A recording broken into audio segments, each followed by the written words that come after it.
So, 1, 2, 3, let's go!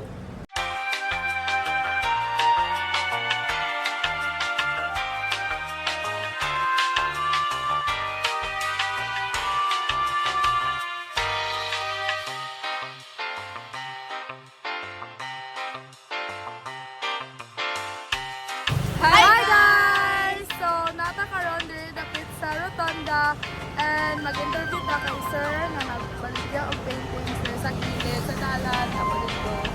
Good morning sir, we're from Liceo de Cagayan University. Napi some questions lang sir about sa background. So, sir, unsay ngalan nato, sir? Juan Richie Richie. Taga-asa ta, sir? Dipolo. So, unsay kuan nimo, sir? Unsay inspiration nimo aning mga paintings nimo, sir? Ang mga kuha na din, inspiration ako na ma'am, tanang yung kagama na ko, mga painting. Kuha na ginasa na ko, ngayon yung pagkabata na ko ba? So sir, kanusta ka nag-start og paint sir? Mga 10 years na ma'am. 10 years. So, mga estimate mo sir, pila na imong na-paint sir? Daga naman, mga almost 2,000 na.